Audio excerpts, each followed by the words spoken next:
there be a permanent restoration of peace in the United States of America?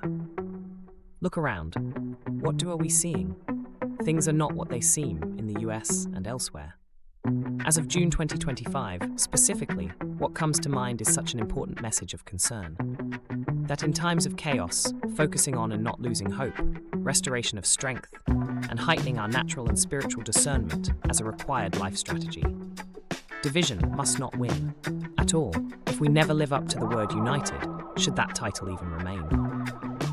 Let us not be consumed by our emotions over the possibilities of displaced relatives or loved ones, because they are still in need of you and/or us, or vice versa. In the membrane, wait and stop, collect your thoughts, determine what can be changed. Now you and I can gather, unite our minds, spirits, and souls. Stay determined to overcome any challenges that come your way. In times of major changes and uncertainty, it is crucial to prioritize our mental well-being. Staying grounded and maintaining a strong psyche allows us to navigate challenges with clarity and resilience. Remember, our mindset shapes our reality. Stay strong, stay focused, and keep your psyche intact amid the chaos.